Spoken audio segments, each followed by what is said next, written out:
अवधूत चिंतन श्री गुरुदेव दत्त श्री स्वामी समर्थ.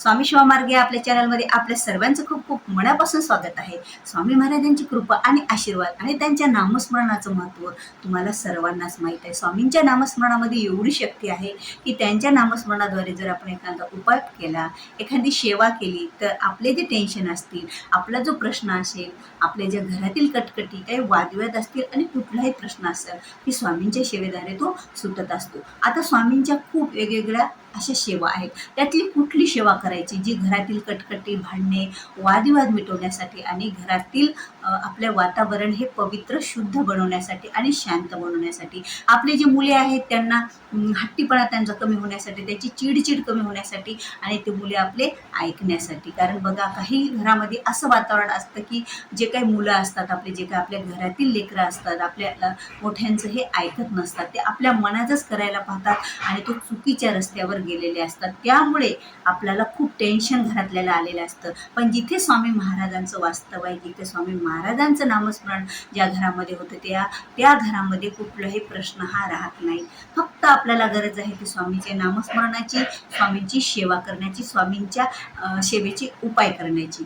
तर बघा, आपल्याला काय करायचं आहे की हा जो आपल्या घरातील हे जे वातावरण आहे ते शांत करण्यासाठी, आपल्या घरातील ज्या कटकटी, आपल्या घरातील जे वादविवाद, आपल्या घरातील असं काही शांत ज्या वेळेला वातावरण नसतं ना, त्यावेळेला खूप असं टेन्शन आलेलं असतं आणि या टेन्शनच्या अभावी आपण सर्वजण असं आपलं मन असं विखरलेलं असतं. आपण म्हणताना मन आपलं कुठंच लागत नाही. आणि बघा, ज्या घरामध्ये शांत वातावरण नसतं, कटकटी, भांडणे सतत होत असतात, त्या घरामध्ये लक्ष्मी मातेचं वास्तव्य राहत नाही, त्या घरामध्ये लक्ष्मी माता स्थिर राहत नाही. त्यामुळे त्यांच्या घरातील व्यवसाय, धंदा आणि कुठल्याही कामाला प्रगती मिळत नाही. प्रगती कुठेतरी खुंडली जाते.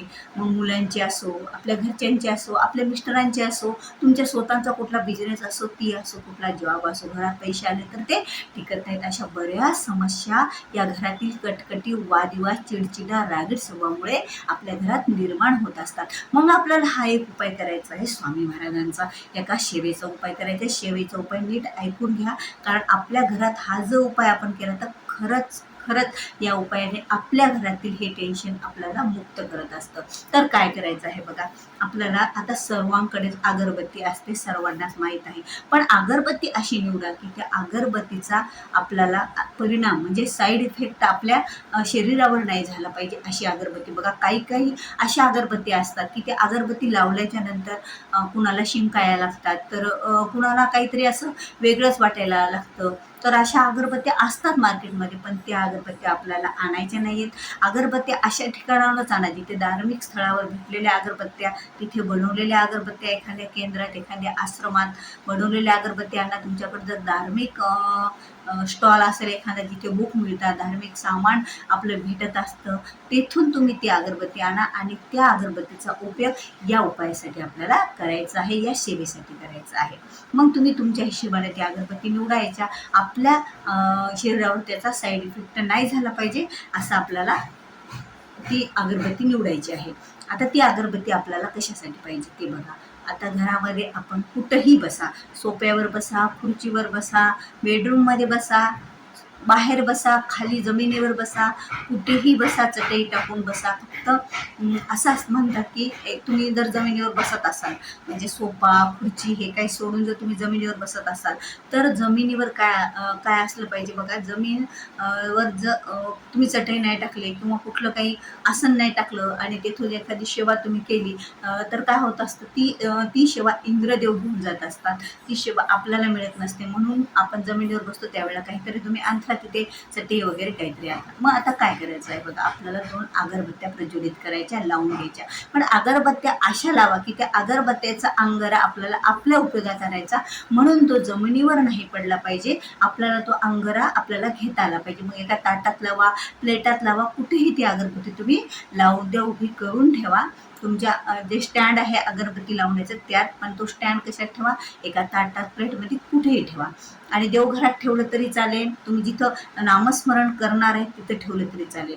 मग काय करायचं, ज्यावेळेला आपण सोप्यावर बसून करायला होतं, एका साईडला ती अगरबत्ती लावून द्या 2 आणि नामस्मरण सुरू करा. आता नामस्मरण कोणतं घ्यायचं आहे, श्री स्वामी समर्थ, श्री स्वामी समर्थ. असं नाही की तुम्ही खूप फास्टपणे म्हणत आहात श्री स्वामी समर्थ, श्री स्वामी समर्थ, श्री स्वामी समर्थ असंही म्हणायचं नाही. आणि श्री स्वामी समर्थ असंही म्हणायचं नाही. असं म्हणायचं आपल्या मनाला, म्हणजे त्याचा ध्वनी हा आपल्या घरात पसरला पाहिजे. एक गोष्ट म्हणजे एवढं मोठ्या आवाजात नाही किंवा लहान आवाजात नाही, आपल्या कानाला ऐकू येईल असं म्हणायचं. आणि तो म्हणताना सूर पण व्यवस्थित ठेवायचा. श्री स्वामी समर्थ, श्री स्वामी समर्थ. आणि हे जप करताना आपल्यासमोर स्वामी महाराजांची मूर्ती डोळे मिटवल्याच्या नंतर आपल्याला दिसायला पाहिजे. कारण मंत्र जप असा केल्याच्या नंतर तो सिद्धीत जात असतो बघा. मंत्र जप तुम्ही फास्टमध्ये कराल, मंत्र जप तुम्ही खूप स्लोली कराल तर त्याला काहीही अर्थ नाही. कारण त्या मंत्राचा लाभ आपल्याला घ्यायचा आहे. त्या मंत्राकडून आपले कार्य आपल्याला पूर्ण करून घ्यायचे आहेत. आणि त्याचबरोबर आपली एक सेवा, आपली एक पूजा स्वामी महाराजांच्या चरणी आपल्याला लीन करायची आहे, म्हणजे ते अर्पण करायचे आहे. तर मग काय करायचं आहे तुम्हाला, आता ही सेवा आपण करायला बसलो. मग ती सेवा सुरू केली, 2 अगरबत्त्या आपण प्रज्वलित केल्या. मी तसं तुम्हाला सांगितलं तसं श्री स्वामी समर्थ, श्री स्वामी समर्थ, श्री स्वामी समर्थ, श्री स्वामी समर्थ असा जप तुम्ही करत राहा. कधी त्या अगरबत्त्या पूर्णतः संपणार नाहीत, त्या अगरबत्त्याचा अंगारा होणार नाही, त्या तोपर्यंत अगरबत्ती शांत होणार नाहीत, त्या दोन्हीही तोपर्यंत असं आपल्याला करायचं. त्यानंतर तो अंगारा काय करायचा, तुम्ही सर्वांना जमेल, तुम्ही तुमच्या कपाळी जसा आपण अंगारा लावतो तसा लावून घ्यायचा. आणि नंतर तो अंगारा आपल्याला पिण्याच्या पाण्याच्या माठामध्ये टाकायचा बघा. जेणेकरून आपल्या घरामध्ये जे चिडचिडपणा आहे, घरातील वादविवाद आहे, घरातील जे टेन्शन आहे, घरातील जो हट्टीपणा आहे, घरातील जो चिडचिडपणा आहे, तो पूर्णतः नष्ट होत असतं. कारण स्वामी महाराजांच्या नामस्मरणात एवढी शक्ती आहे की या नामस्मरणाद्वारे आपण जे अगरबत्तीचा अंगारा तयार झाला तो जो त्या पाण्यात टाकला, तो जर आपण जो पाणी पिलं तर त्या पाणी जे सर्वजण जे पाणी पिणार आहेत, आता तुम्ही कुठं आहे, तुम्ही एखाद्या भांड्यात ठेवा. ते पाणी असं नाही की ती माठातच पाहिजे म्हणून, तुम्ही पिण्याच्या पाण्यासाठी जे वापरत असाल वस्तू त्या पाण्यात तुम्ही टाकून द्या. आणि एवढी काळजी घ्यायची आहे आपल्याला की ते पाणी ज्यावेळेला तुम्ही अंगारा टाकता ते पूर्णतः संपा.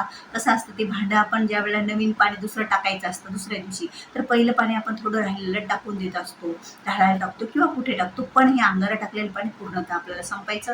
दुसरं नवीन पाणी टाकायच्या वेळेला तुम्ही काढून घ्या आणि त्याचं पाणी पूर्णतः संपा. मग असं किती दिवस करायचं आपल्याला, जोपर्यंत आपल्याला असं वाटत नाही की आपल्या घरात आता वातावरण शांत होत चाललेलं आहे, कटकटी टेन्शन मिटत आहे, आपल्या घरामध्ये सर्वजण कसे एकोपाने नांदत आहेत, आपल्या घरातली मुले हे आपलं ऐकत आहेत, त्यांची चिडचिड कमी झालेली आहे, ते जे वळणावर वाईट कुठल्या तरी किंवा कुठल्याही पण त्यांचं असं काही कोणतीही अशी वेगळी जर सवय तुम्हाला वाटत असेल तर ती सवय सुटलेली आहे. ज्या वेळेला असं तुम्हाला वाटेल त्यावेळेला तुम्ही बंद करा आणि तोपर्यंत तुम्ही चालू ठेवा. असं नाही की मग आता आम्हाला असे काही दिवसच पाहिजे की ही सेवा किती दिवस म्हणून करा, तर मग आपण 40-41 दिवस ही सेवा करू शकतो. कारण कुठलीही सेवा ज्यावेळेला आपण 41 दिवसाची करतो ना त्यावेळेला ती सेवा परिपूर्ण ही होत असते. म्हणून ही सेवा 41 दिवस करा. आणि तुम्हाला आणखीनच करा वाटले तर जोपर्यंत तुमच्या घरातलं वातावरण पूर्णतः शांत होत नाही तोपर्यंत तुम्ही ही सेवा केली तरी काही हरकत नाही. कारण स्वामी महाराजांचं नामस्मरण होत आहे, तुमचं मन एकाग्र होत आहे, तुमचं सर्व काही गोष्टी तुमच्या आनंदात जर तुमच्या होत असल्या तर तुम्हाला 5 आणि 10 मिनिटं द्यायला काहीच हरकत नाही असं मला वाटतं. आणि घरातल्या एकाच व्यक्तीने ही सेवा करायची आहे, असं नाही की घरातल्या सर्व व्यक्तींनी करायची आहे. ज्यांना वेळ असेल त्या व्यक्तीनं बसायची सेवा करायची. आणि सर्वांना माहिती आहे आपण पिरियड्समध्ये करत नाही ही सेवा, तुमच्याकडे सुतक पडलं तर आपण करू शकत नाही, बाकी तुम्ही सर्व काळात ही सेवा करू शकतो. आणि याचं नामस्मरणाचं ते काही जल आहे आपलं ते तीर्थ बनतं आणि ते तीर्थ बनल्याच्या नंतर आपल्या सर्वांच्या स्वभावामध्ये बदल पडलेला असतो. तुम्ही करून बघा, केल्याच्या नंतर तुम्हाला अनुभव येईल, प्रचित येईल. खूप सेवेकऱ्यांना आलेली आहे आणि खूप जणांचा संसार, खूप जणांचं घर हे प्रगतीच्या वाटेवर लागलेलं आहे. त्यांच्या घरातील सर्व अडचणी ह्या संपलेल्या आहेत. ज्या अडचणी अशा असतात की त्यामुळे घरामध्ये शांत वातावरण राहत नाही. तर बघा तुम्ही करा ही सेवा आणि हा उपाय करून बघा, करा. आणि तुम्ही केला असेल तर डबल पुन्हा करून पहा, काही हरकत नाही. कारण बघा ज्यावेळेला नामस्मरण घरात होत राहतं एवढं मन शांत हो, त्यांच्या अगरबत्तीचा धूर आपण, त्यांच्या अगरबत्तीचा अंगारा आपण सर्वजण ज्यावेळेला आपल्या पोटात तीर्था रूपानं जातं त्यावेळेला आपलं जीवन हे बदलतच असतं, चांगल्याच वाटेवर जात असतं.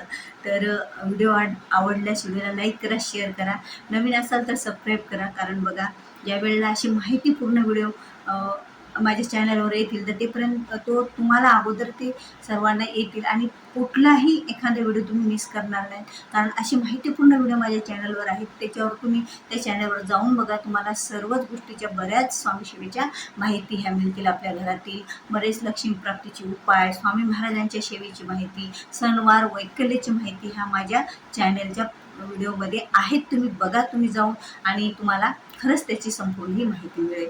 तर व्हिडिओ आवडल्याशिवाय लाईक करा, शेअर करा, नवीन असेल तर सबस्क्राईब करा. झाल्याशिवाय श्री स्वामीचरणी अर्पण करूया आणि भेटूया पुन्हा असेच एका नवीन व्हिडिओ सोबत. तोपर्यंत श्री स्वामी समर्थ.